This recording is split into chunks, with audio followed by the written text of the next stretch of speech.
Hello, beautiful beings. Welcome to Soul Shift Messages. If you found your way here, trust there's something in this message for you. Understand this space is about growth, truth, and transformation. We don't bypass here, we don't sugarcoat, and not every message will feel comfortable, but it will be honest. I speak in flow, and sometimes that includes cussing. It's just part of how the messages come through. Take what resonates, leave what doesn't, and trust your own discernment above all else. Take a deep breath, and let's begin. If you're new here, please know at this time I create weekly content in 3 parts.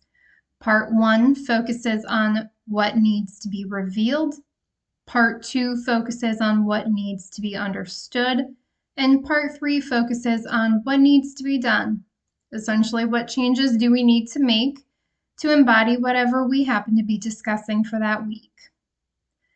Based on when you see this video, you will see all available links to the content in the series in the description box below.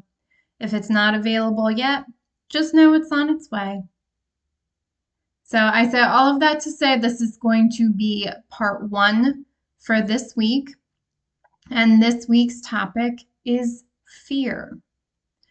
And I'm not gonna lie, babies, I actually had recorded this series before and actually had to personally go through some experiences to actually embody this energy. And I was told I had to actually delete the previous videos that I had recorded. So I just want to say I have already lived this series. This is take 2, and while it wasn't the most enjoyable thing that I had to go through, it did work out perfectly in the end. I have no complaints, and I did purge a shit ton of fear in the process. It was quite a spectacular crash out that I had. And I gotta be honest, I didn't even know I was carrying all of that. So if you're curious if I just report these messages, I assure you I do not. They very much impact me just as much as anyone else. So without further ado, let's go ahead, but just had to note that because whoo shit. And it's not to say that it's gonna impact you that way. I had to go through it. And I'm grateful that I went through it. Like I said, it all worked out perfectly, beautifully, really. Definitely divinely orchestrated. But yeah, I think it just goes to show that no matter how long you've been on this journey, you can still surprise yourself with the depth of some of these things that want to come up and be released. So let's get it. Let's go. I'm calling this message, it's time to restore fear to its proper place. Fear is not the true enemy. Fear is a natural and necessary part of being alive. It exists to protect life. It notices danger, alerts you to risk, and encourages preparation. In its proper place, fear is wise because it helps preserve what matters. The problem begins when fear is given a role it was never meant to have. Fear is meant to advise. It is not meant to rule. When fear becomes the primary force, directing your thoughts, identity, relationships, decisions, and understanding of reality, it gradually transforms everything around it. The greatest danger is not fear itself, but allowing fear to become the lens through which all of life is interpreted. Fear is rarely recognized because it disguises itself. Fear almost never introduces itself honestly. It rarely says, "I am afraid." Instead, it disguises itself as qualities that appear intelligent, moral, responsible, spiritual, or mature. It says things like, "I'm just being realistic." "I'm just being careful." "I'm protecting everyone." "I'm waiting until I know enough." "I'm being responsible." "I'm thinking things through." Because these explanations sound reasonable, fear can become almost invisible. A person may believe they are acting from wisdom when they are actually acting from anxiety.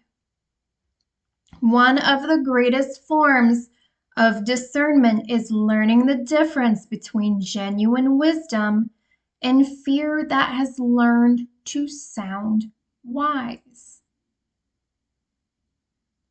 Fear is not the root problem.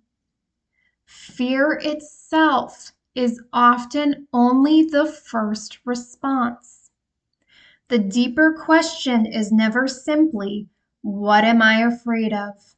The deeper questions are, what is fear trying to protect?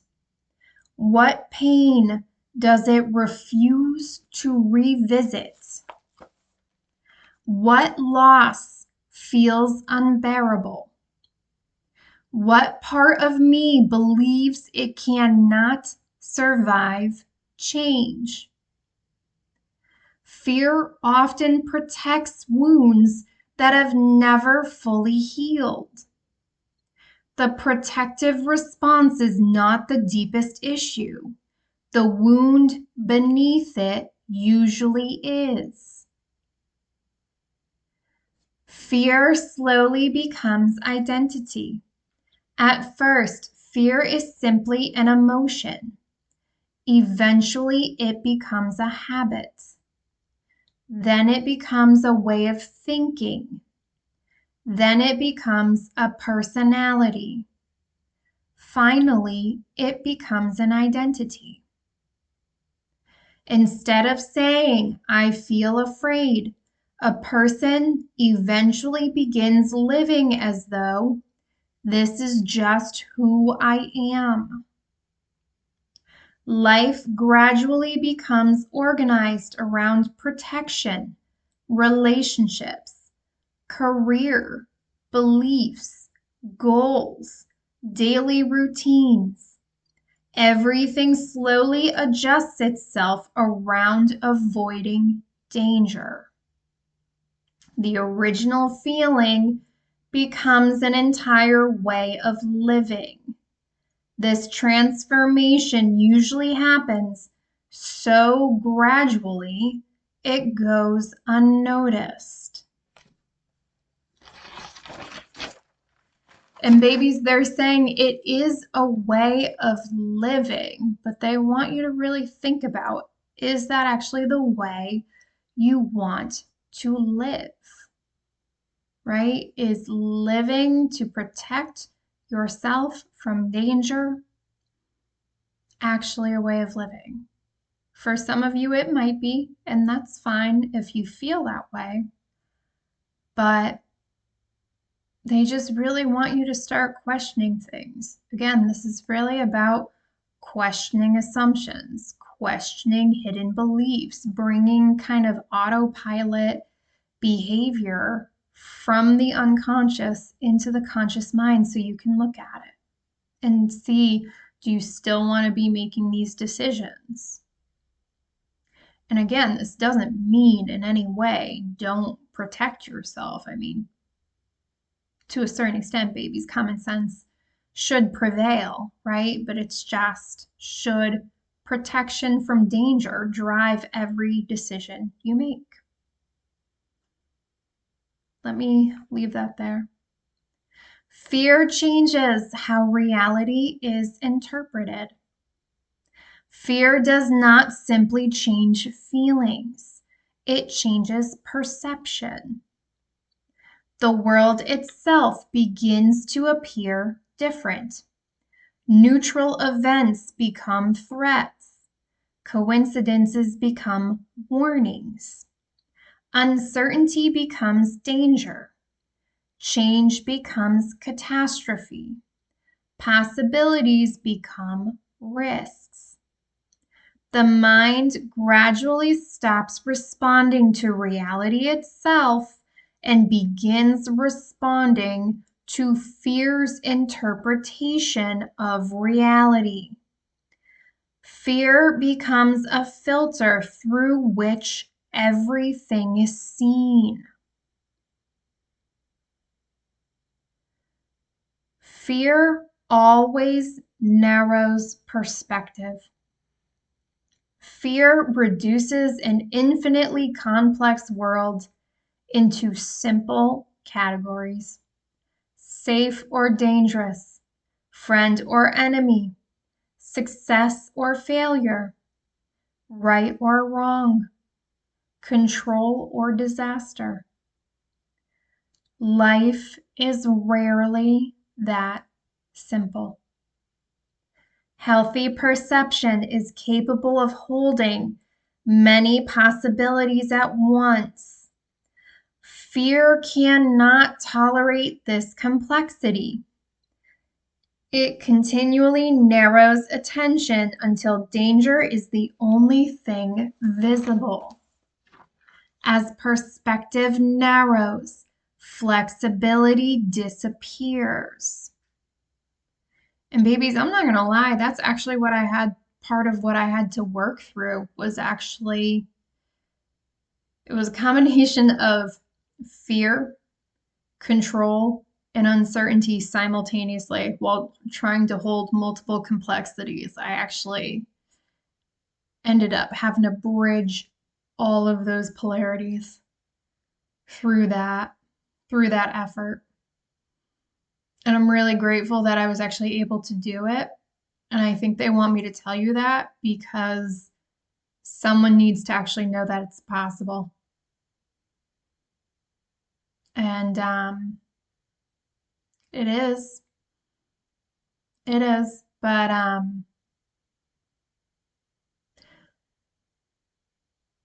you can get there with time and practice.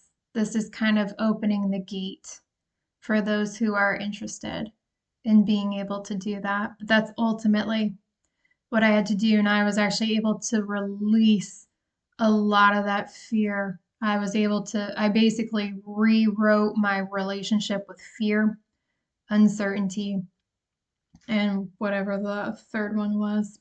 But I actually was able to work through that and actually balance. I don't know if I actually balanced them out, but I brought them more into balance than they were before. But yeah, um, it does tend to narrow perspective, that I have to admit. But you can overcome that. And they want me to remind you that again, moving forward, flexibility is going to be the way to go. Being able to adjust to what comes up in your reality. And it is going to be very important. And they want me to be very clear with that. This doesn't necessarily mean it's going to be good or bad. They don't want labels put on that. It's genuinely just what comes up in your experience. Being able to be adaptable and flexible to what comes up and really trying to stay as grounded and centered as you can with what comes up. Again, this is about responding versus reacting, being able to respond consciously and wisely as opposed to unconsciously reacting and just running old programming automatically. All right, let's keep it moving. Fear seeks certainty because uncertainty feels unbearable. Sorry. That is honestly how it felt when I was going through it. It was rough, but it was a good exercise. I didn't plan it. That would have been nice, but it was very uncomfortable. Unbearable. Yeah, there's a smidge of that, but it was very uncomfortable. Forced me to go to a really honest place. So, one of fear's strongest desires is certainty.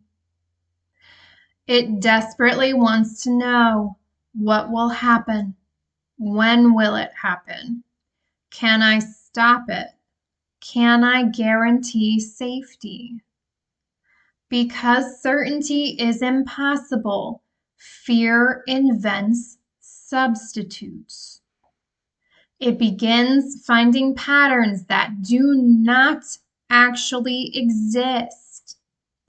It treats ordinary events as meaningful signs. It mistakes coincidence for prediction. It becomes superstitious. The goal is not truth. The goal is relief from uncertainty. Ironically, this creates more anxiety instead of less. Fear often prefers painful certainty over hopeful uncertainty. Say it again.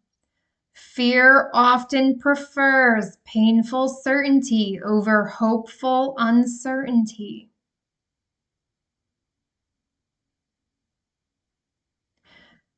That's interesting. They were just telling me when I went through that process, I was able to tap into hopeful uncertainty through that process. That's part of what I shifted. Thank you. Fear confuses thinking with safety. Fear teaches that if enough thinking is done, enough planning completed, enough research gathered, then nothing painful will happen. Thinking, planning, and preparation become endless. Action never arrives. Fear disguises paralysis as intelligence. Wisdom grows through participation.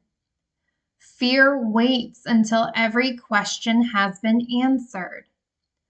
That day never comes.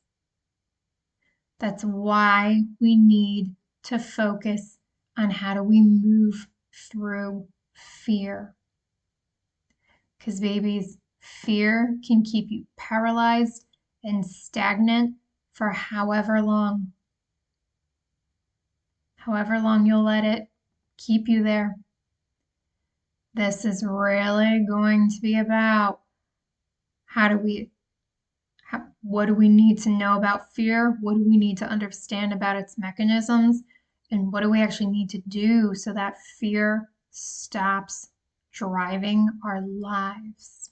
This is really giving me the energy of get your hands back on the wheel of your life and fucking drive. Some of you, fear is driving your life. They're saying at a minimum, boot that shit in the back seat. Put it in the trunk. All right? Like, take your power back and start co-creating your life. Take that action. You don't have to do everything all at once, but don't be letting fear call the shots. Fear creates resistance to reality. Fear continually asks, how do I stop this? Reality continually asks, how will you respond?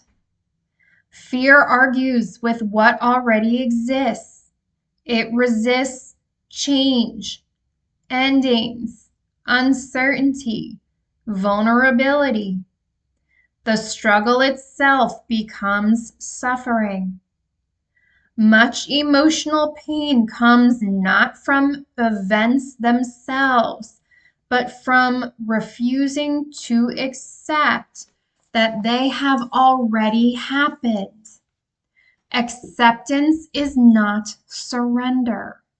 Acceptance simply means beginning with reality instead of arguing with it. Only then can wise action begin. Babies, they're saying arguing with reality is the equivalent of trying to fight gravity. They're just saying, like, you just won't win. You won't win. Again, we're really focusing on removing distortions from perception so that we can see clearly and make informed based decisions. This is big. Take your power back, stand in it, and determine where you're going from here.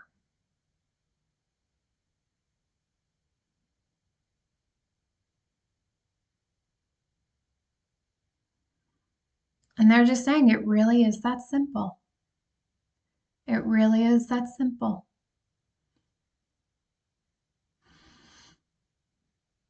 I'm going to leave that there. They're leaving that open-ended. Fear, yeah, this connects to the earlier download. Fear mistakes protection for life. Fear believes that avoiding pain is the highest goal. Slowly, life becomes organized around avoiding mistakes, rejection, failure, grief, disappointment, and uncertainty. Without realizing it, a person stops living. They begin maintaining. The focus shifts from creating a meaningful life to preventing a painful one. Protection gradually replaces participation. Life becomes smaller. Babies, these things are inevitable. You will make mistakes. You will be rejected. You will fail at something. There will be something to grieve. Disappointment will occur, and uncertainty really should be up there with taxes, death, and change, right? There's now 4 things that are pretty much guaranteed in this life. And again, like, I'm not saying they're bad things. It's just these are inevitable. Trying to protect yourself from these things and trying to live life from there. Where's the room for creativity? Where's the room for love? Right? How do you stay open and receptive to opportunities that may want to come your way? If you're just in protection mode, you're so closed off. How is there any room? How is that energy even supposed to find you, babies? Some of you need to really think about that. Is the protection you feel you're getting worth the cost of what you might be closing yourself off from? Fear separates people. Fear isolates. Instead of asking for help, people withdraw. Instead of sharing honestly, they hide. Instead of trusting, they protect. Isolation makes fear louder because there are fewer outside perspectives, right? And we need these outside perspectives to challenge this fear. Connection often weakens fear because reality is experienced together instead of alone. And babies, I'm going to share a tip because I'm not going to lie, my nervous system went through a lot of shit and I've been continuously re-regulating it to a healthier baseline. And I just feel like someone really needs to hear this. If you have mostly been spending time by yourself and your fear is getting loud, your anxiety is getting loud, the uncertainty is getting really loud, you just feel like you're mentally looping a topic, I gotta be so fucking for real. You gotta get the fuck out of your house and quickly. Like, you don't, I'm not even telling you to go talk to people. I am just telling you, put yourself in a place where there are other people, where you have the opportunity to talk to other people. You may not be ready to talk to them right away, but you gotta break that loop. And I find one of the fastest ways to do it is to just get out of the environment where it started and just go do something. Go take a walk in nature. Go, I mean, if your nervous system's going haywire, maybe you don't want a coffee, but I don't know. Go get something. Get an ice cream cone. I don't know. But just, you got to interrupt that loop. And I've found through a lot of trial and error, just absolutely exiting the environment that I am in and going somewhere else for a bit of time is actually the best way to do it. So I'm going to leave that there for someone. Because you know what? Even if your nervous system is a little fragile, you still need to teach your nervous system that you can participate in reality and be safe. That is part of how you actually decompress your nervous system. You have to eventually get back out there and chit chat, small talk with people just to show that you can be out there, you can participate, you can interact with people, and shit does not always go left. All right, this doesn't mean you have to talk to everyone. It doesn't mean you have to talk to everyone for a long time, right? Do what works for you. But you do eventually have to get back out there. It is such a critical part of healing some of this stuff, and I've found no other way around it. And it can be very scary at first, but that is part of working through the fear. Eventually, that just subsides. Okay? Fear hardens the heart. Fear often begins with vulnerability. Instead of learning that vulnerability can coexist with strength, fear concludes that vulnerability itself is dangerous. The response is emotional armor. Feel less, trust less, need less, reveal less. Eventually, the armor becomes permanent. The protection that once served survival begins preventing intimacy, creativity, joy, and love. The walls keeping pain out eventually keep life out as well. Again, babies, when I was talking about how does this energy find its way to you, if you're that closed off, that's that emotional armor. Fear scatters attention. Instead of focusing on one meaningful step, fear demands attention to every possible danger. Every future must be considered, every risk evaluated, every problem anticipated. Mental energy becomes divided across countless imagined possibilities. Nothing receives enough sustained attention to grow.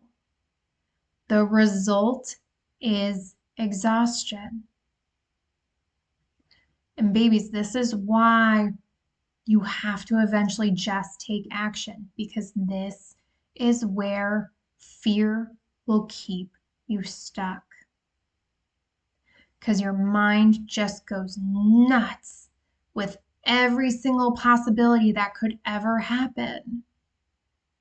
And babies, the reality is, like 99% of that shit doesn't even happen. Oh, they're funny. They just said it's actually 99.99% of those possibilities don't actually happen.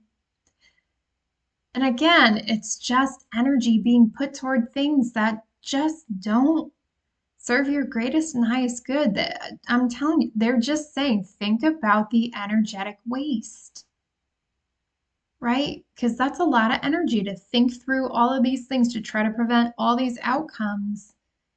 And they're actually saying you would just save so much energy if you just tried something. I'm hearing tried anything. Because babies, they're just telling me, they're like, the universe is more forgiving than your mind is really making it out to be. You know, they're just saying the doomsday scenario is not the most likely outcome. I just heard highly improbable. So they're like, just pick something that seems reasonable to you with the information you have in that moment, act on it, and see how the universe responds to it, right?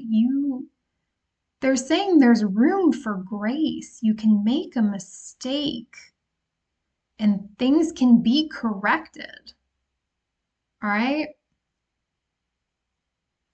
I made a mistake that I really actually like really triggered my crash out. It wasn't the only reason. There was definitely deeper shit I was processing with that, but I did something very different with my hair. I went with a really bold look. Um, that I really liked for a couple of days, but it just, it looked completely different in different lighting. And I realized I can't put a look together that accommodates the way this hair changes like a damn chameleon. And I was really scared that it was going to delay certain things for me. And I was going to have to wear this hair color that I just knew wasn't right for weeks. And so, I did what was within my control. I was like, you know what, this doesn't work. Let me just text my hairdresser and let her know, like, this is not working. What can we do about this? And I'm not joking. 3 days after I sent that text, I'm actually recording this the day it happened. She fit me in.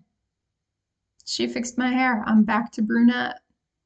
I got some beautiful red highlights that are not really showing up in the light right now, but she fixed it, and it was the fear that me picking that hair color that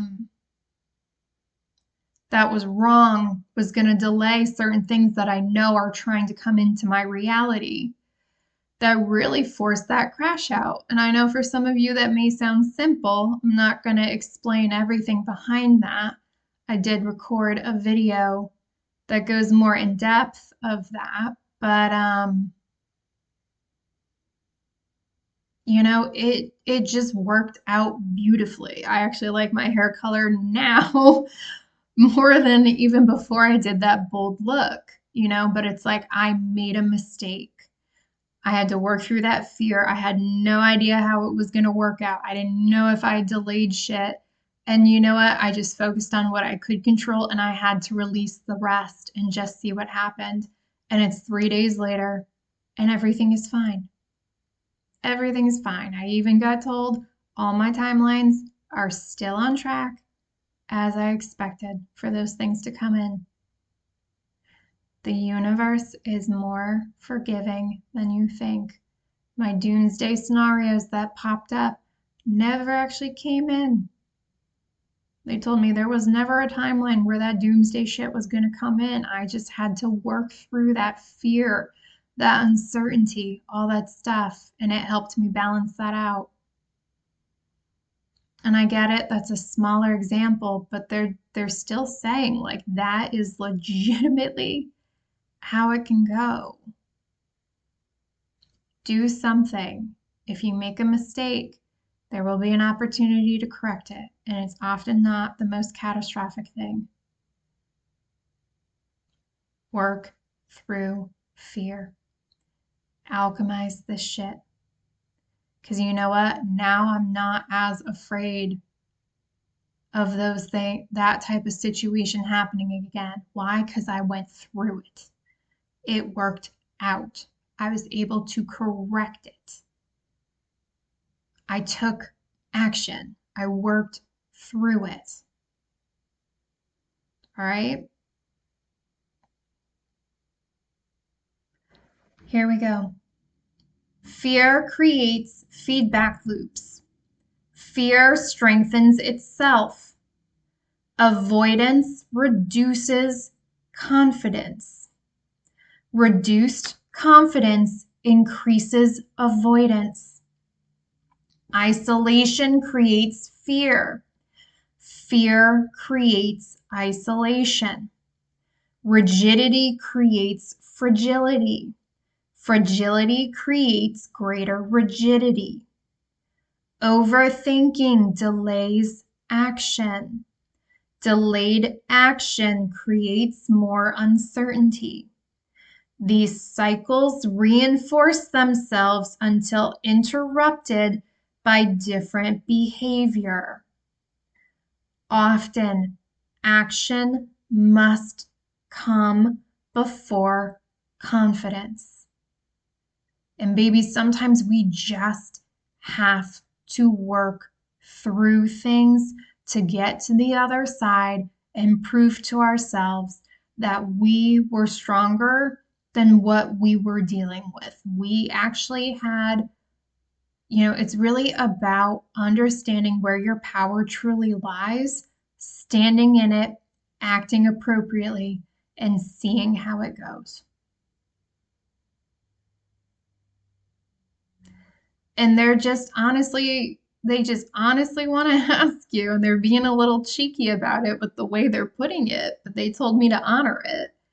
They're just saying, if you genuinely make the best decision you felt you had at the time, and like you actually, thought about it, made a conscious decision based on the information you had, like, what is honestly the worst that can happen? Again, and they want me to emphasize a conscious decision, right? Conscious decision. They're like, what is honestly the worst that could happen? You get feedback and you try something different. Some of you just need to start participating in reality more and seeing what happens. Because for some of you, and I'm not going to lie, it would have accelerated how fast I could have moved through certain things, but I just really I didn't do it. And hindsight's always going to be 2020, but some of you will be able to move through things quicker, especially when it comes to fear, if you just start taking action and start with small things. Start with small things. If you've been isolating more, this is coming through. I'm going to honor it. If you've been isolating more, they want you to pick at least one day every week, every week on that one day, go do something social. I don't care what it is. Go do something social. Get out there. Be with them people. All right? Chit chat with someone. You may not like small talk. I'm not always a big fan of it. Very effective if you're trying to work through fear and re-baseline your nervous system. Get your ass out there. You're not that far off from a house plant. All right? You need fresh air. You need some sunshine. All right? You need to move around. Get out there. Fear changes the meaning of change. Fear treats every ending as failure. Every loss becomes permanent. Every transformation appears destructive. Every unfamiliar experience feels dangerous. Yet life depends on continuous cycles: breathing, sleeping, learning, growing, relationships, seasons, birth, death, grief, recovery. Transformation always requires that something old end before something new begins. And I gotta be honest, babies, I have found no other way that works. All right? Transformation always requires that something old ends before something new begins. You have to make space for new things to come in and find you. It's just how it goes. Fear mistakes transformation for annihilation. Wisdom recognizes endings as part of renewal. And babies, they just want me to know life continues on, whether you decide to fully participate or not, right? They're showing me the scene from the movie Notting Hill. It's the one where Hugh Grant's character is walking through the marketplace. And it's just a long, continuous montage of him walking through the various seasons to show the transition of time. It's actually a really beautifully shot scene. So if you don't know that, I would actually recommend you Google that and look at it. But again, like, his character continues to do the same thing, but the seasons still all rotate, right? So even though he's not doing anything different, you could argue he's not really living in that scene. Well, technically those scenes, but again, they're just saying life carries on whether you choose to participate or not. And they're just posing the question, wouldn't it be more enjoyable to try to participate a little more and just see what happens? Again, if you open yourself up with discernment to new things and new opportunities, they're just saying you may find yourself very pleasantly surprised. And if you don't find yourself pleasantly surprised, they're saying then you learn and you can adjust and try something different the next time. There's really a big emphasis on changing your perception of these events. Again, they're like just things that didn't work out. Look at them as things to learn from. And again, this isn't to bypass what you feel in those moments. They're saying it's not about that, but they're saying process what you feel, release those emotions, and carry forward what's meaningful with you, what actually serves your greatest and highest good. Again, flexibility. Be open, learn, adapt.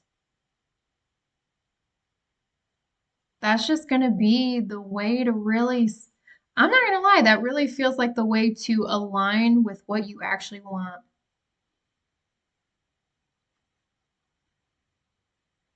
Again, play with the universe and see what happens.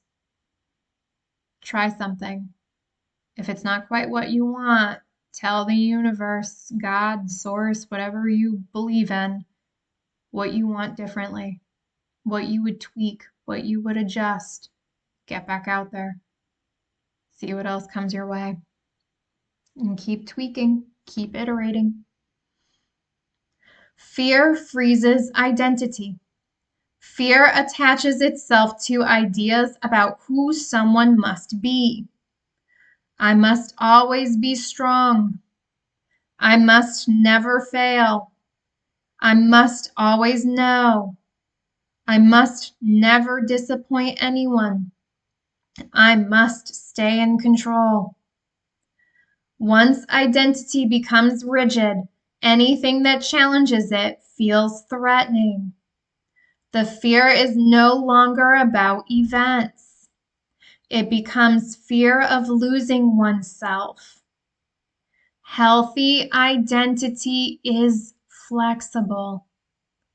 People move through many roles during life. None of them fully define who they are.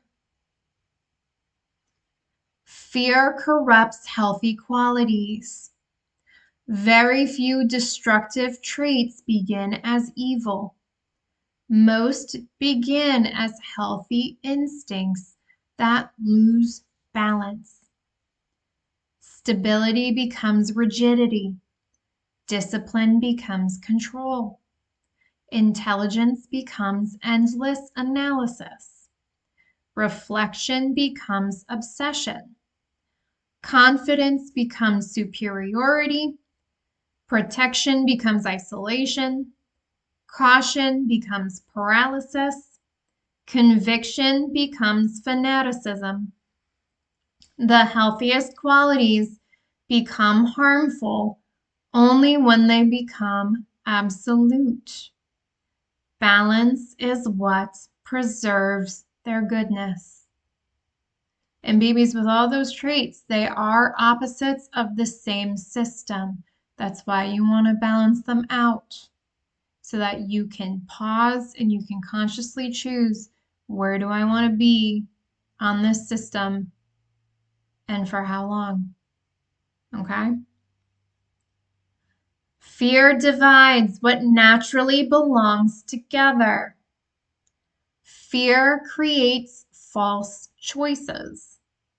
Strength or compassion, thinking or feeling, stability or flexibility, independence or relationship, action or reflection, certainty or curiosity.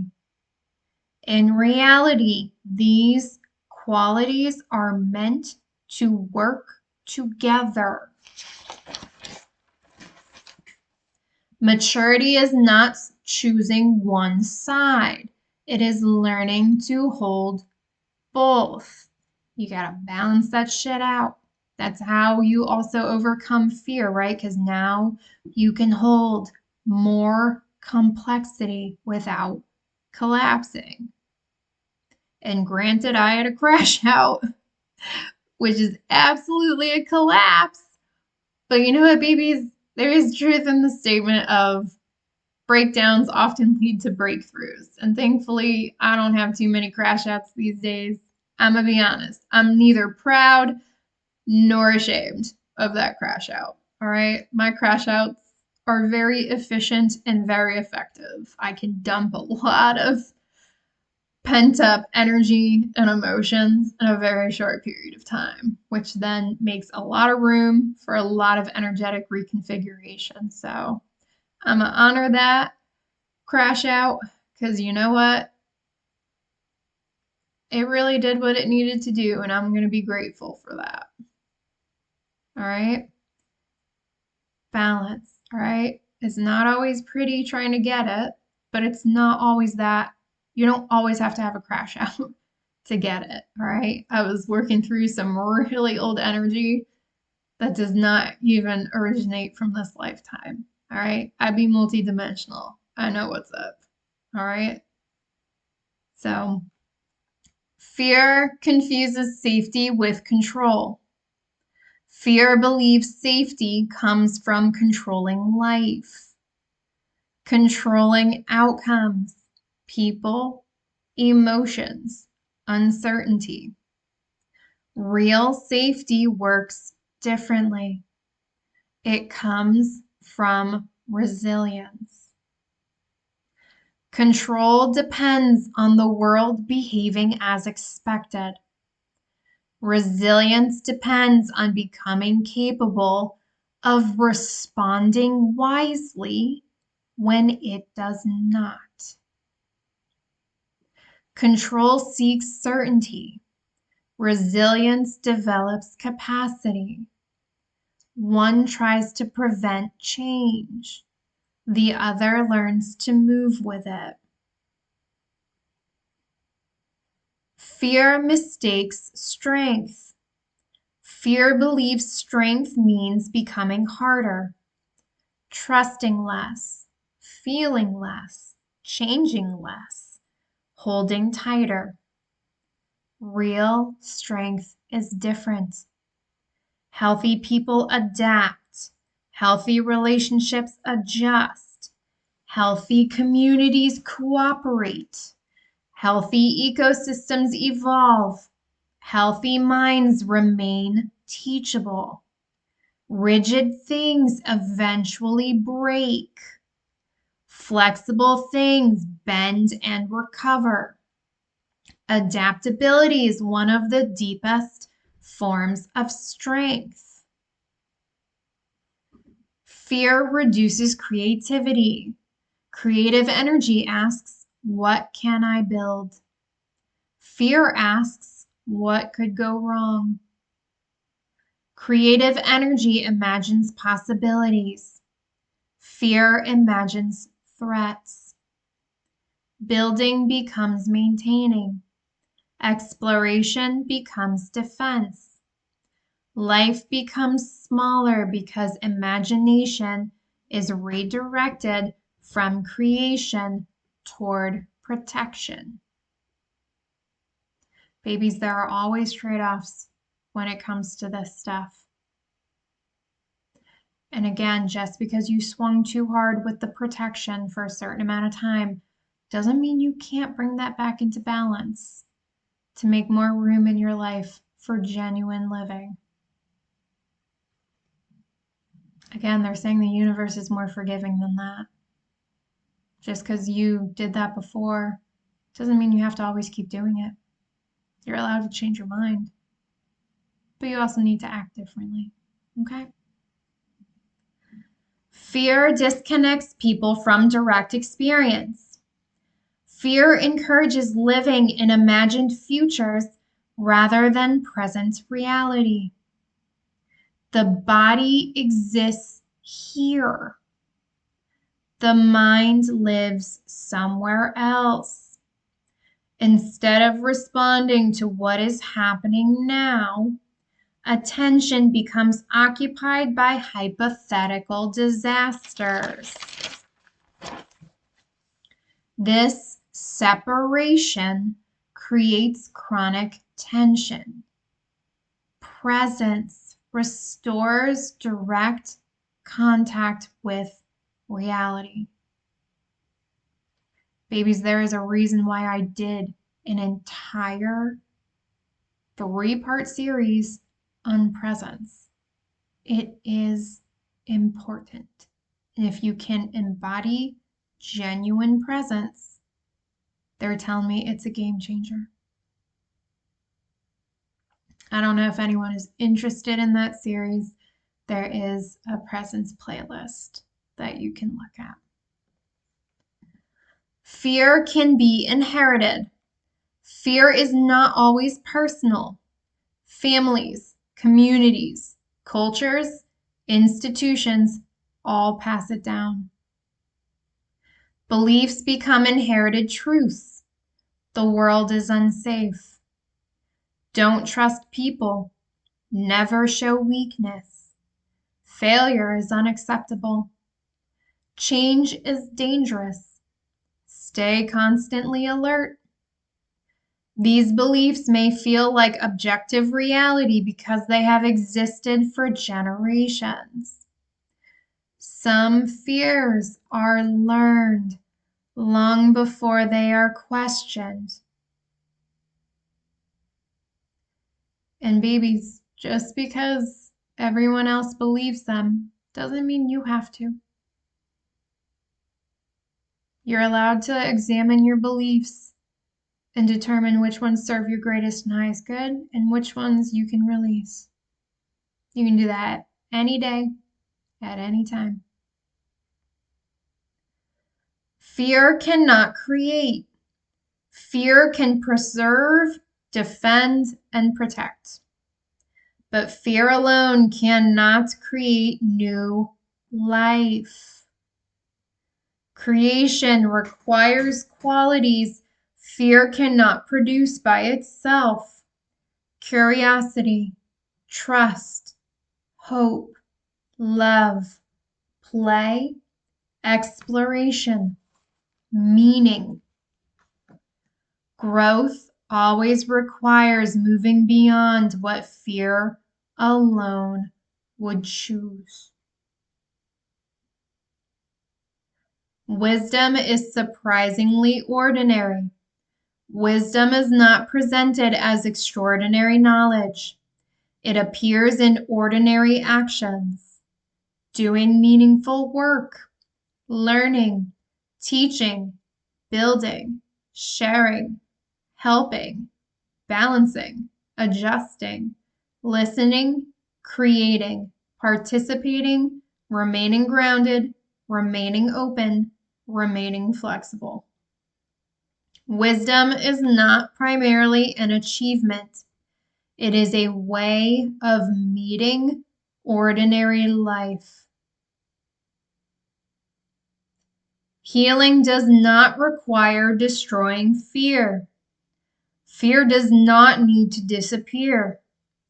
Trying to eliminate fear usually gives it even more importance. Fear has a legitimate purpose. It notices danger. It protects life. Its voice deserves to be heard. It simply should not be the only voice. Healing comes from restoring balance. Fear remains one source of information among many.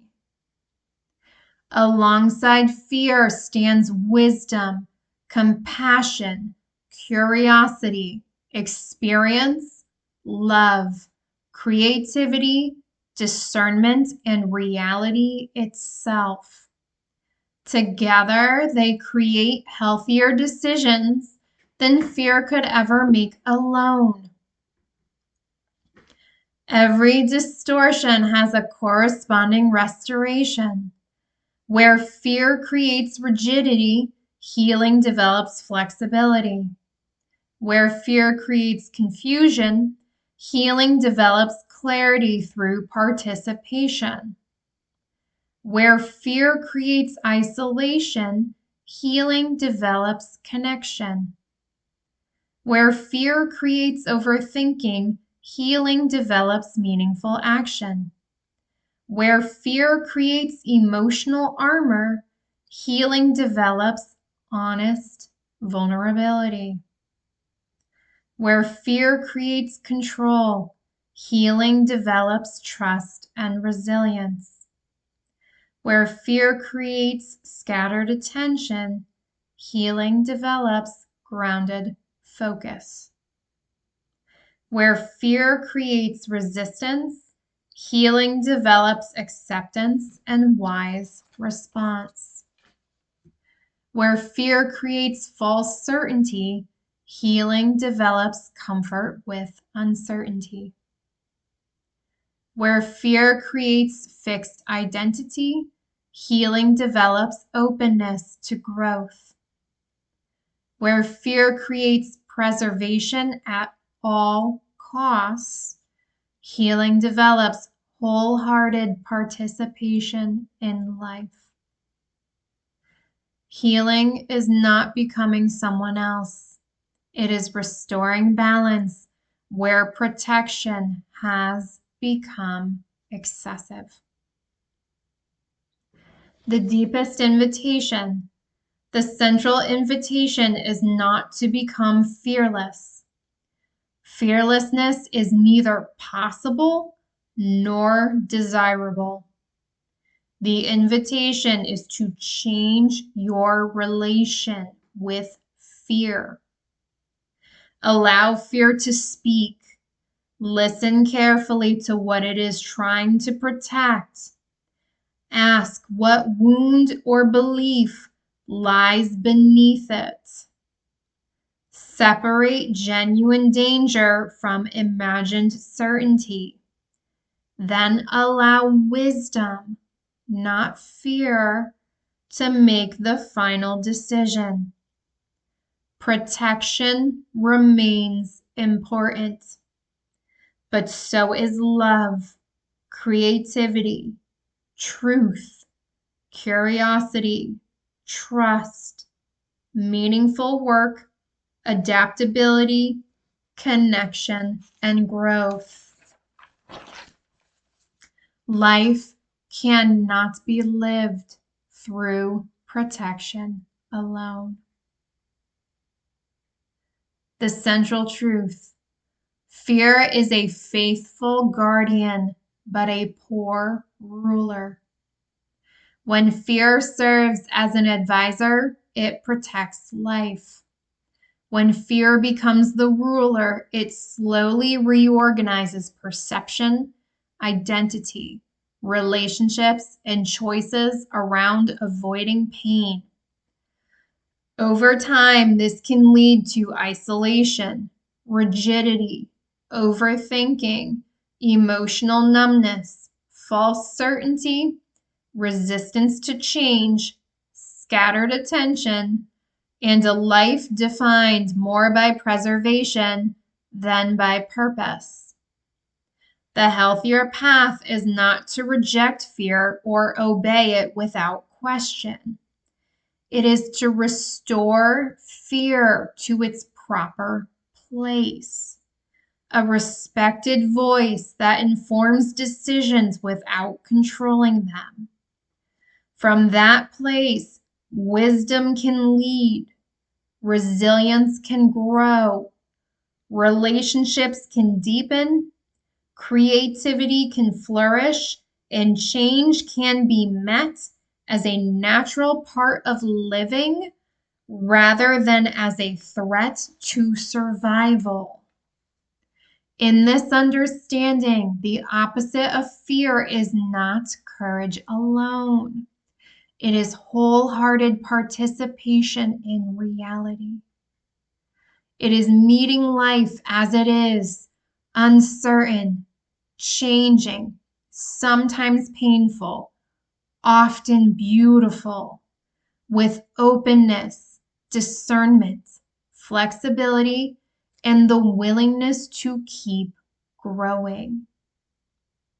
Fear still has a seat at the table, but it no longer sits at the head. Wisdom does.